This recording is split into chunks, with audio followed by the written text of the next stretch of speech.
karena si ini ranking 1 terus kan pasti ngerasain ya Mbak ya, pasti si ini ranking 1 terus deh gitu ya. Aku pengen deh kayak dia gitu kan. Nah, kalau zaman sekarang itu berdasarkan nilai rata-rata sih Mbak. Rata-ratanya kalau udah rata-ratanya dia lebih tinggi, nah itu bisa dibilang peringkatnya mungkin lebih tinggi. Apakah orang yang ranking 1 itu memang orang cerdas? Jadi sebenarnya gini Mbak, konsepnya anak-anak yang memiliki nilai yang baik gitu ya, memiliki nilai yang baik dan punya ranking yang baik atau nilai rata-rata yang tinggi, mereka punya pemahaman yang baik terhadap mata pelajaran tersebut gitu. Dampak positif adalah anaknya merasa termotivasi, tapi gitu ya hati-hati juga dengan adanya tuntutan nilai yang tinggi atau ranking yang tinggi, karena jangan sampai anak-anak melakukan trik-trik yang tidak baik gitu ya, seperti mencontek gitu ya, atau dia cari jalur-jalur lain untuk mendapatkan nilai tinggi. Nah ini sebenarnya banyak sekali nih Mbak fenomena seperti ini gitu ya. Iya gitu.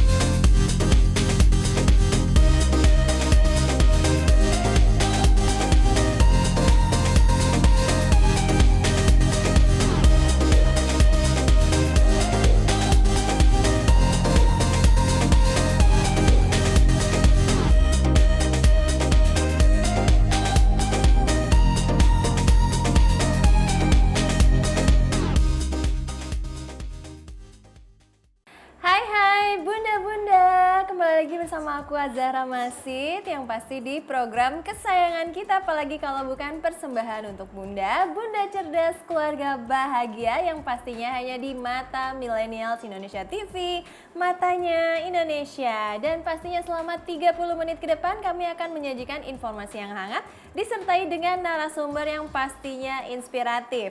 Nah Bunda-bunda, sebelum mulai jangan lupa untuk mematuhi protokol kesehatan, salah satunya dengan menggunakan masker. Apalagi sekarang ya, corona juga lagi naik-naiknya nih. Ada yang namanya BA4 dan juga BA5. Jadi tetap harus waspada dan juga jangan lupa untuk physical distancing. Dan kemudian Bunda-bunda, pada episode kali ini kami akan membahas mengenai ranking atau kecerdasan yang diutamakan. Kira-kira Bunda pilih mana nih anaknya? Apakah bagusan ranking? Atau Bunda-bunda pingin anak-anaknya cerdas nih, karena ini ada dua hal yang berbeda. Tapi apakah anak kita mendapat ranking 1? Mungkin kita sebagai orang tua selama ini melihat kecerdasan anak berdasarkan ranking. Tapi tahu nggak sih, semua ini salah nih Bunda. Ada ilmu dan tips yang tepat mendeteksi kecerdasan anak.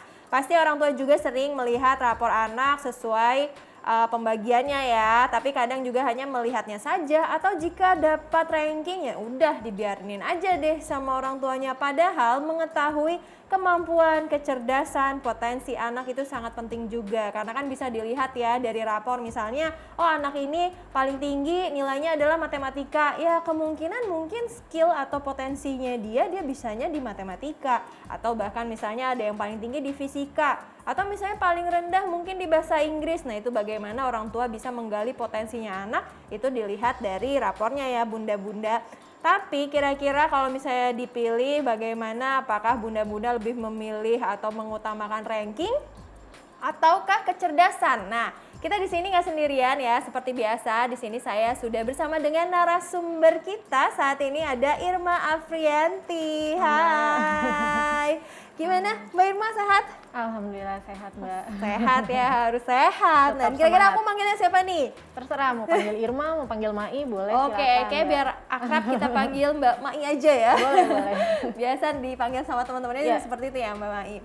Nah, tadi kan sudah sempat di briefing ya, maksudnya di bridging terkait dengan ranking atau kecerdasan. Nah, tapi kalau misalnya berbicara dengan dunia pendidikan, pasti ada statement kekaguman pada anak yang ranking 1 atau 3 besar itu pasti pintar. Nah, tapi menurut Mbak Mai sendiri itu bagaimana nih pandangannya? Iya, sebenarnya memang kalau aku tadi kita ulas balik tadi yang dibahas dengan panggilannya Mbak Zahra ya. Iya. Oke. Dengan Mbak Zahra memang kalau di zaman sekarang ini sudah tidak ada ranking Mbak Zahra. di beberapa sekolah gitu ya. Kecuali ada keingintahuan orang tua yang tinggi untuk menanyakan kepada guru atau wali kelas, anak saya ada di peringkat keberapa ya gitu, dan itu biasanya didasari oleh nilai penilaian akhir semester gitu. Jadi hasil nilai terus di rank sama guru, nah nanti terlihat di situ. Jadi bukan secara kalau zaman aku kecil gitu ya, itu kan memang ranking itu dari penilaian secara umum ya Mbak, gitu, penilaian secara umum. Nah kalau zaman sekarang ini memang secara secara sistemnya tuh udah nggak ada ranking gitu, tapi memang orang tua melihat berdasarkan nilai gitu. Oke, berarti mungkin kalau saya juga kan dulu merasakan tuh yang namanya ranking, betul. terus habis itu misalnya 10 besar atau 3 besar itu pasti kayak ada kompetitif juga nih sama anak-anak. Aduh, dan ketahuan juga nih misalnya apakah orang itu misalnya menurun gitu ya dari ranking 1 ke ranking 4 atau misalnya bahkan turun drastis ke ranking 10, itu bisa terjadi kan di sekolah. Nah, tapi karena saya belum pernah mengalami nih ya Mbak, namanya sekolah misalnya tidak ada ranking gitu selama masa sekolah, yang saya pernah alami adalah ketika kuliah. Mungkin apakah sekarang sistemnya seperti kuliah gitu, misalnya ya dia dapat A, B, C seperti itu ya? Iya betul. Jadi sekarang penilaiannya berdasarkan ada minimal namanya KKM, kompetensi aku jadi lupa. Pokoknya angka minimal itu ada yang 75 gitu ya, ada yang 80 gitu. Kalau misalnya di bawah KKM itu baru anaknya harus remedial misalnya gitu. Nah KKM itu misalnya di raport tulisannya kalau 75 tuh C gitu. Nah nanti kalau misalnya A itu ada range-nya tuh Mbak, kayak kita kuliah, emang kayak kita kuliah dulu. Jadi ada A, B, C seperti itu. Jadi kalau misalnya memang sama sih, kita dulu kan ngerasain ada rankingnya gitu ya. Terus karena si ini ranking 1 terus kan pasti ngerasain ya Mbak ya, pasti si ini ranking 1 terus deh gitu ya. Aku pengen deh kayak dia gitu kan. Nah kalau zaman sekarang itu berdasarkan nilai rata-rata sih Mbak. Rata-ratanya kalau udah rata-ratanya dia lebih tinggi, nah itu bisa dibilang peringkatnya mungkin lebih tinggi seperti itu. Tapi balik lagi tidak tertulis nih kayak kita zaman dulu gitu.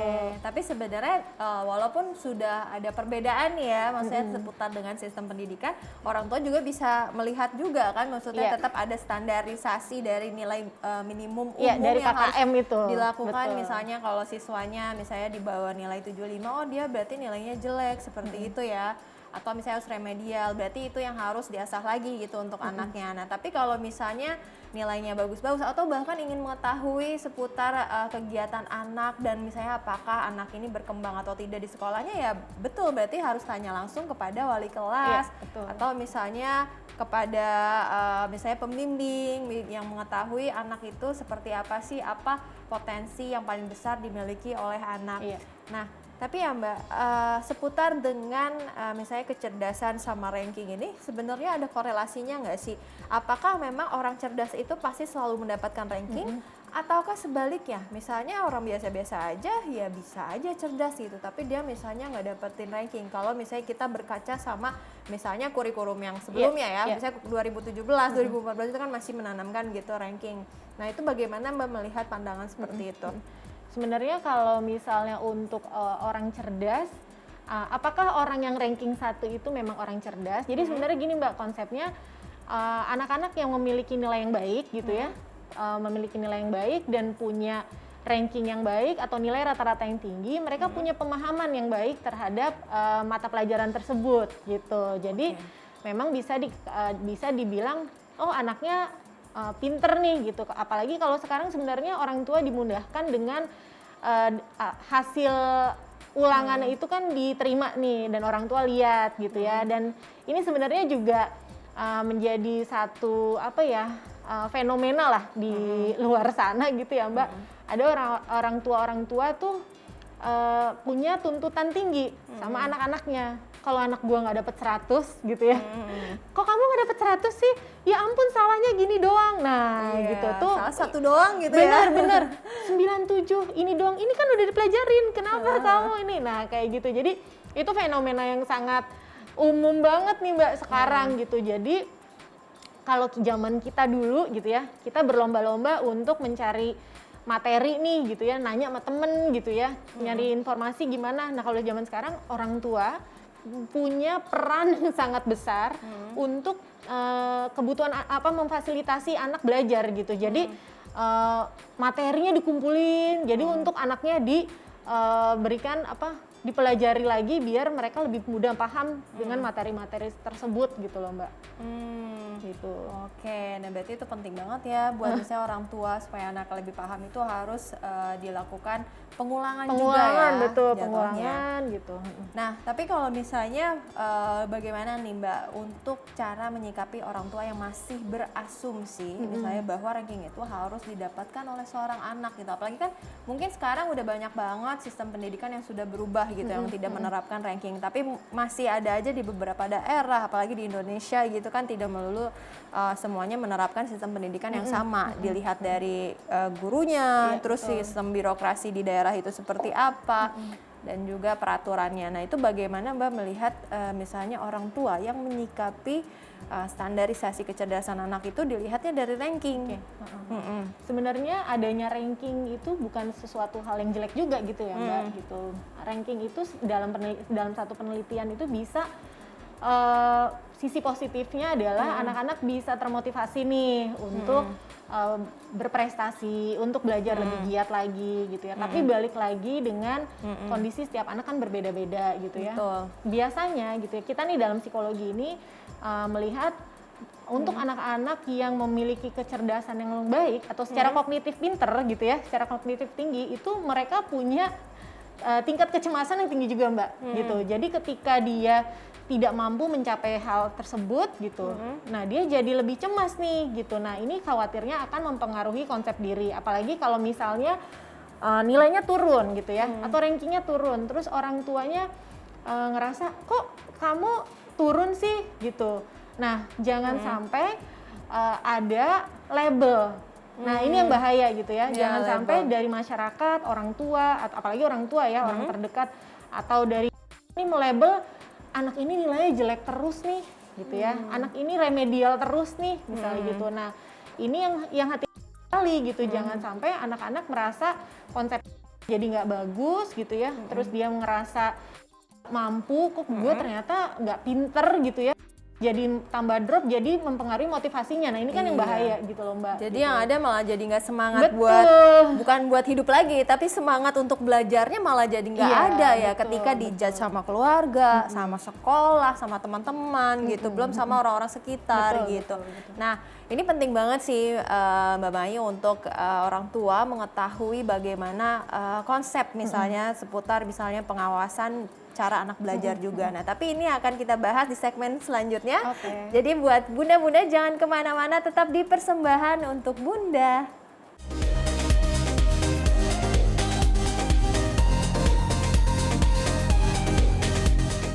Terima kasih bunda-bunda masih menyaksikan Persembahan untuk Bunda dan masih bersama saya Azhara Masid dan juga Irma, iya, atau Mbak Mai. Atau Mai.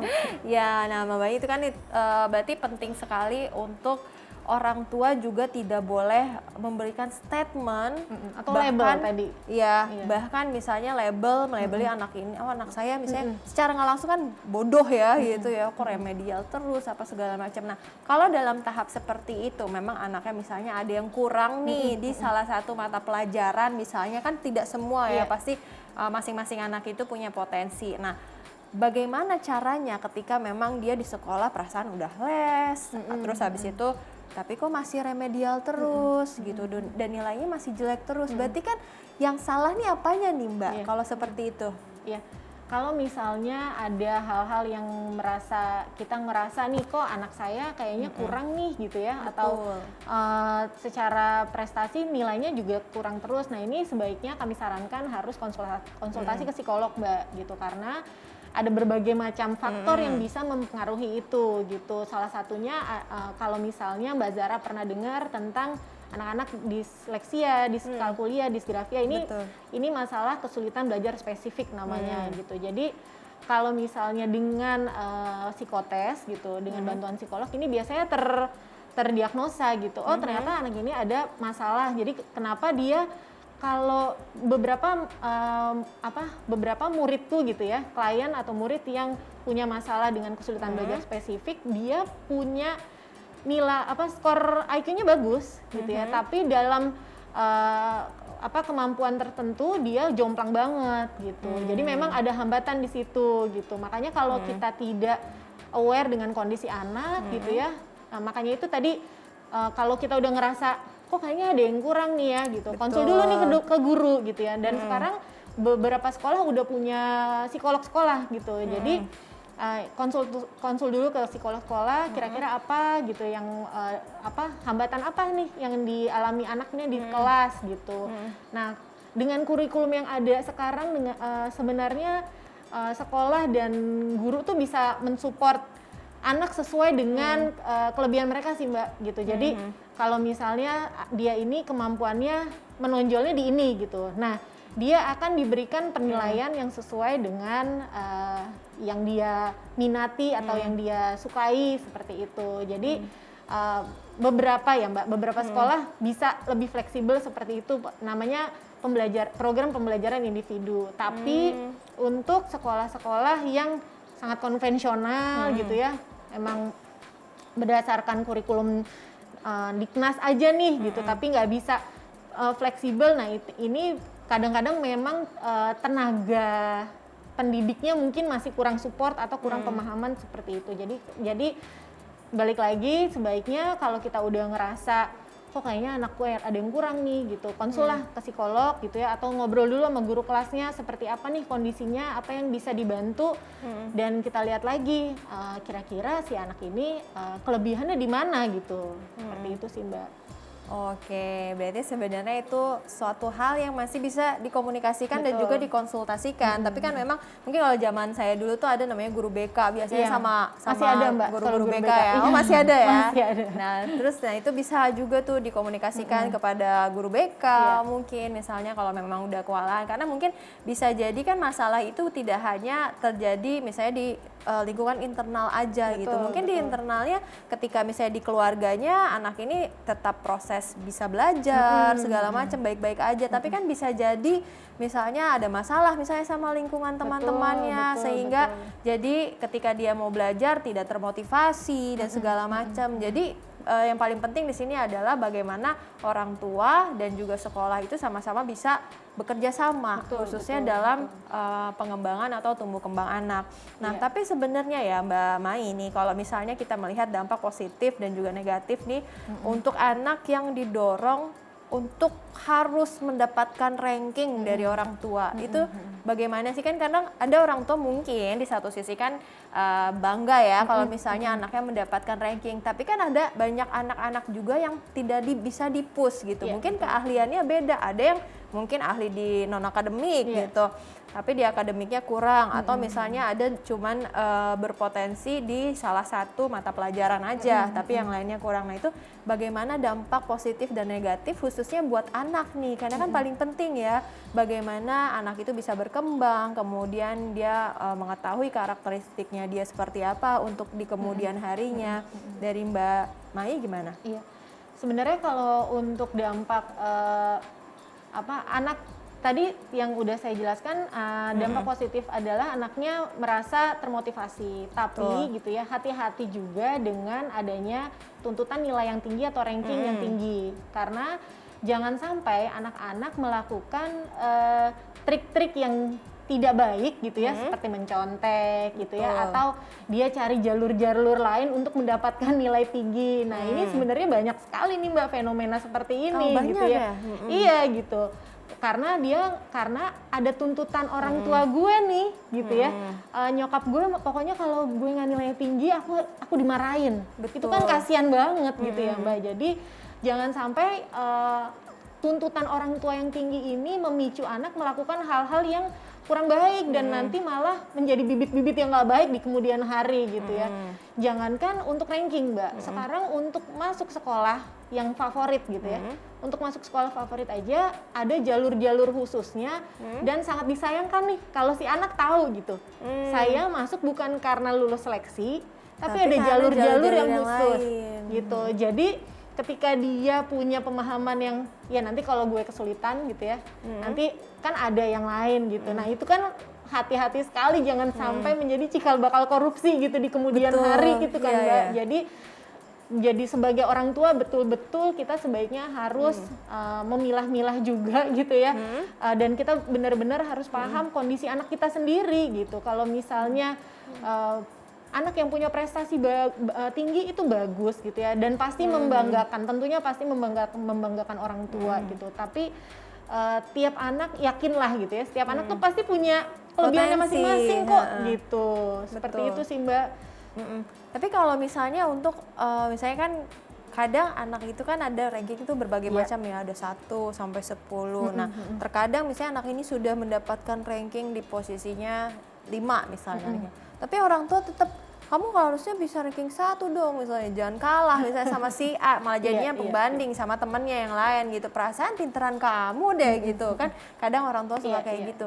Nah berarti kan di satu sisi orang tua tuh masih merasakan kecewa gitu, kok anak aku rankingnya cuma di 5 aja nih, nggak di 1. Nah itu bagaimana sama orang tua yang terus-menerus memaksakan anak untuk mendapatkan ranking 1 gitu.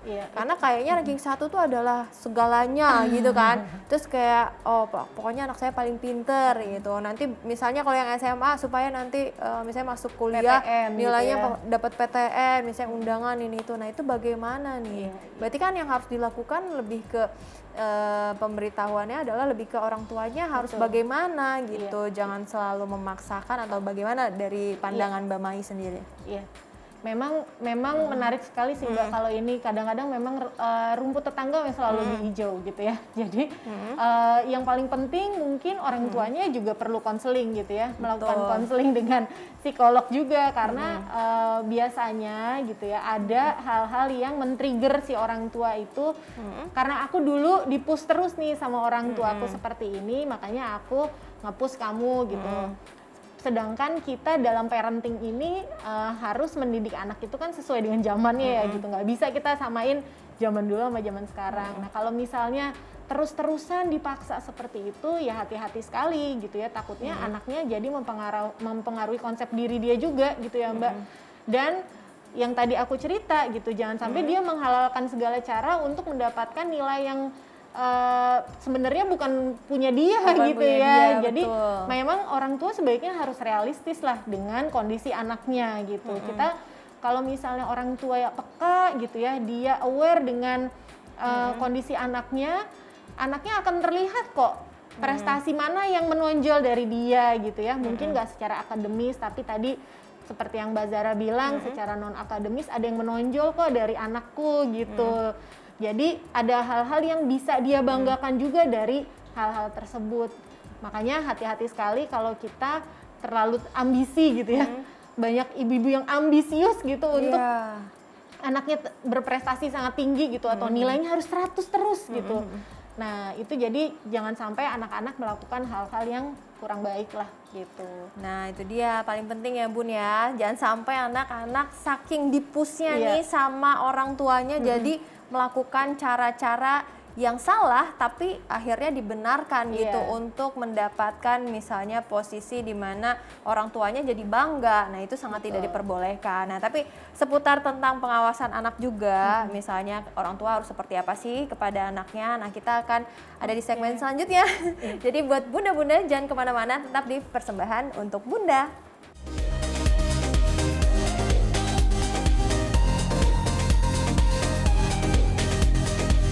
Terima kasih bunda-bunda masih setia di program kesayangan kita, yakni Persembahan untuk Bunda, dan masih bersama saya Azhara Masid dan juga Mai. Iya, nah Mbak Mai itu kan berarti kan penting banget ya seputar berarti orang tua itu harus memberikan edukasi secara tepat dong kepada anak gitu, dan juga seputar tentang pengontrolan pembelajaran seperti apa. Nah dan yang paling penting tadi adalah nggak boleh terlalu di-push gitu. Orang tua juga kan harus memberikan motivasi, tapi bagaimana dia membimbing anaknya untuk terus ibaratnya maju terus gitu. Jadi ada support system yang baik. Nah, tapi sebenarnya bagaimana sih kita sebagai orang tua itu menilai kecerdasan anak itu seperti apa sih? Ada hal-hal yang bisa dilihat tidak kalau anak kita tuh bahwa anak yang cerdas, terus habis itu karena kan cerdas dengan pinter ini dua hal yang sangat berbeda, tapi tidak memungkinkan orang yang pinter juga bisa cerdas juga seperti itu kan. Nah itu bagaimana Mbak Mai? Iya, sebenarnya kalau dari anak-anak usia sekitar 2 tahun, anak-anak sudah mulai bisa berbicara gitu ya Mbak ya, itu udah kelihatan sih ini anak-anaknya mungkin lumayan cerdas gitu karena banyak kosakata yang dia punya misalnya gitu. Terus ada hal-hal yang inisiatif yang di luar yang kita bayangkan gitu, kok tiba-tiba airnya tumpah dia ngambil lap ya gitu. Nah ini kan salah satu faktor yang bisa dilihat, oh anaknya cukup punya kecerdasan nih dalam hal itu gitu. Nah kalau untuk ingin mengetahui kecerdasan sendiri, memang sebaiknya melakukan tes inteligensi. Tapi kalau tidak diperlukan, tidak perlu sih sebenarnya gitu ya. Emang kadang-kadang orang tua pengen tahu aja anaknya minatnya di mana sih. Tapi sebenarnya kita sebagai orang tua udah bisa melihat kok ya. Anak-anak kita nih minatnya kemana, bakatnya kemana. Oh ternyata ada anak-anak yang punya kemampuan kecerdasan matematiknya lebih tinggi gitu ya. Ada anak-anak yang punya kemampuan spasialnya lebih tinggi kayak belajar coding atau misalnya belajar main Lego atau apa gitu. Jadi macem-macem gitu. Ada lagi anak-anak yang punya kemampuan interpersonal, misalnya hubungan dia tuh kalau sama orang lain kok baik gitu ya. Terus adaptasinya bagus kalau ketemu temen tuh ngebantuin. Nah ini juga salah satu faktor kecerdasan juga. Atau ada lagi anak yang punya kecerdasan intrapersonal. Jadi dia mampu untuk mengatur emosinya sendiri gitu ya. Dia bisa untuk aware kalau misalnya ini dia kalau kayak gini aku nggak boleh loh. Kalau ini mengucapkan terima kasih apa gimana. Nah ini berbagai macam faktor kecerdasan yang sebenarnya kita bisa lihat dari kehidupan sehari-hari, dan tentunya yang paling penting adalah stimulasinya cukup nggak dari rumah gitu ya. Kita ngajak ngobrol nggak, ngajak main nggak gitu ya. Kita ngasih mainan tapi kita nggak nemenin anak buat main. Nah itu sama aja bohong gitu ya Mbak. Jadi padahal berbagai macam apapun bentuk mainannya gitu ya, walaupun harganya murah gitu ya. Terus dengan barang-barang yang sederhana sebenarnya kita kalau misalnya mendampingi anak, ada interaksinya nih, komunikasi gitu. Nah ini bisa meningkatkan faktor kecerdasan anak juga gitu. Kecuali kalau misalnya diajak main kok nggak respon gitu ya. Terus habis itu atau delay speech juga, speech delay atau apa gitu ya. Atau ternyata memang ada kondisi-kondisi khusus yang seperti masalah intellectual disability ya Mbak, kayak anak-anak Down syndrome gitu ya, atau anak-anak yang punya kelainan syaraf atau secara mental berbeda, misalnya anak-anak autis atau ADHD. Nah ini memang harus dibantu atau didiagnosa dengan dokter anak dan psikolog gitu. Jadi untuk kecerdasan itu sendiri sebenarnya kita bisa aware ya. Asal jangan terfokus sama misalnya yang penting anaknya diem, kasih gadget aja deh gitu. Nah itu yang hati-hati gitu. Ya, harus hati-hati. Berarti sebenarnya orang tua, apalagi kan namanya orang tua juga, misalnya ada juga banyak ibu rumah tangga atau budak-budak di rumah yang memang aktivitasnya ya di rumah gitu. Sebagai ibu rumah tangga otomatis harusnya peka dong ketika anak ini misalnya to do something gitu, ketika meresponnya juga baik. Terus yang tadi Mbak bilang dari intrapersonal atau misalnya dari sosial ya, dia itu ketika bertemu dengan orang itu misalnya bagus kecakapan komunikasinya, atau bahkan misalnya respon-respon interaktif dari suatu permainan seperti itu. Nah anak itu pasti mempunyai kecerdasannya masing-masing. Nah tapi Mbak Mai, ini aku mau tahu apakah misalnya ketika orang tuanya sudah aware, kayaknya anak saya suka main bola nih, misalnya nih hampir tiap hari kayaknya dia nanyain bola, terus kayaknya dia suka bola nih.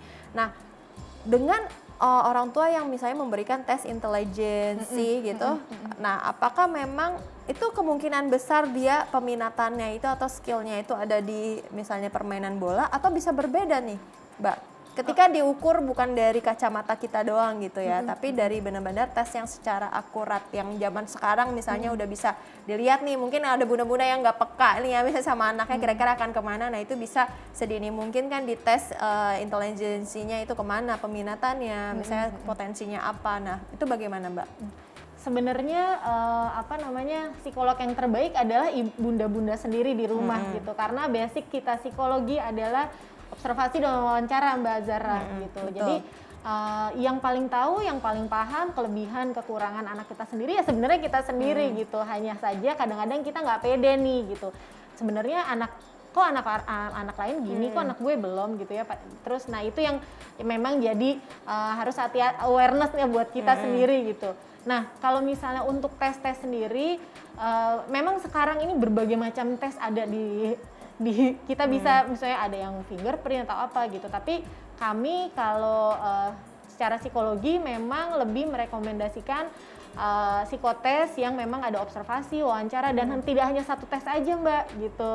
Itu memang kalau tes itu ada rangkaian tes yang dilakukan anak-anak dan biasanya kalau misalnya kita lihat anak saya senangnya main bola seperti yang Mbak Zara tadi bilang, ya berarti memang minatnya dia di sana dan orang tua sebaiknya cari deh sekolah bola yang bisa bantu support minatnya dia gitu. Asal kadang-kadang orang tua gini, anaknya perempuan gitu ya, kok main bola terus dialih-alihkan gitu ya, nanti anaknya ngumpet-ngumpet lagi. Nah ini dia yang jadinya anak-anak ngerasa bingung gitu ya, aku sebenarnya punya minat di sini tapi sama mamahku nggak boleh gitu kan, jadinya dia ngerasa nggak didukung, nggak disupport, jadinya anaknya malah jadi bisa pengaruh juga ke rasa kepercayaan diri dia juga, seperti itu Mbak. Jadi kalau untuk penggunaan tes sebenarnya tes itu nggak ujuk-ujuk kayak misalnya terus kita datang ke dokter terus punya diagnosanya apa nih gitu. Tapi kalau tes psikologi itu kita lakukannya secara bertahap sih Mbak, biasanya seperti itu. Tapi kalau misalnya kita ngomongin faktor nih, apa sih yang menghambat kecerdasan dari seorang anak seputar dengan faktor eksternal atau internalnya? Ini kan sangat berpengaruh ya khususnya untuk tumbuh kembang anak sendiri. Kalau dari faktor internal yang tadi yang aku cerita, yang aku bahas, ada masalah apa nih gitu ya? Ada masalah kognitif atau secara syaraf ada masalah, atau misalnya dari ADHD, ya segala betul, macam, ada bawaan dari lahir misalnya, ada disability yang memang bawaan dari lahir, itu mungkin bisa menjadi faktor yang menghambat kecerdasan.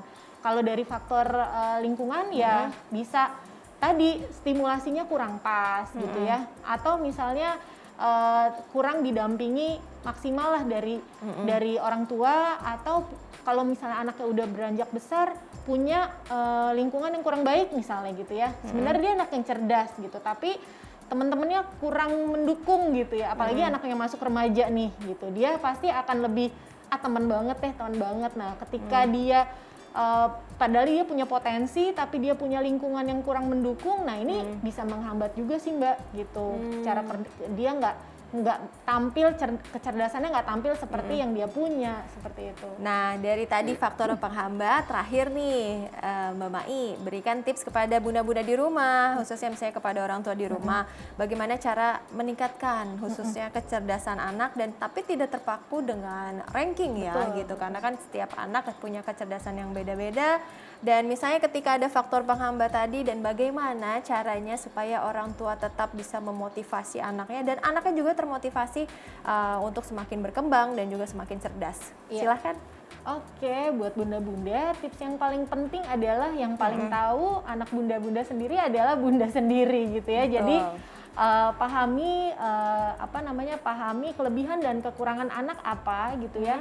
Jadikan kekurangan ini jadikan kelebihan mereka gitu. Jangan sampai kekurangan ini dilabeli menjadi label negatif buat si anak dan mempengaruhi kepercayaan diri anak gitu. Jadi kekurangan ini kita bisa bantu nih dengan kegiatan-kegiatan yang diperlukan, misalnya ada les gitu ya, atau ada terapi misalnya membutuhkan terapi gitu ya.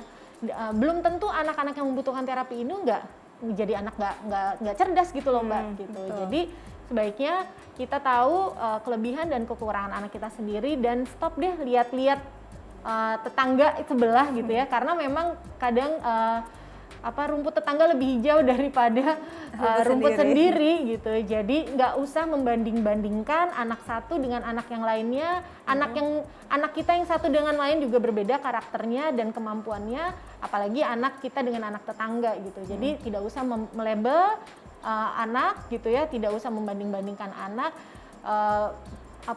berusaha untuk mengembangkan potensi anak sesuai dengan kemampuan yang dia miliki dan tetap realistis gitu dengan kemampuan si anak, seperti itu sih Mbak. Iya, dan yang pasti orang tua juga harus melakukan pendekatan sama anak dan juga harus melakukan komunikasi yang baik juga sama anak supaya anak jadi lebih terbuka apa keinginannya, misalnya ingin minat apa, misalnya atau dia punya skill apa yang pengen diasah, jadi lebih gampang juga untuk mengukur bahwa anak ini punya potensi lebih atau tidak. Dan Mbak Mai, terima kasih udah hadir pada hari Mbak ini Zara.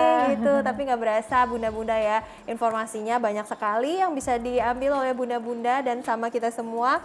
Tapi ternyata kita sudah 30 menit, artinya sudah di penghujung acara.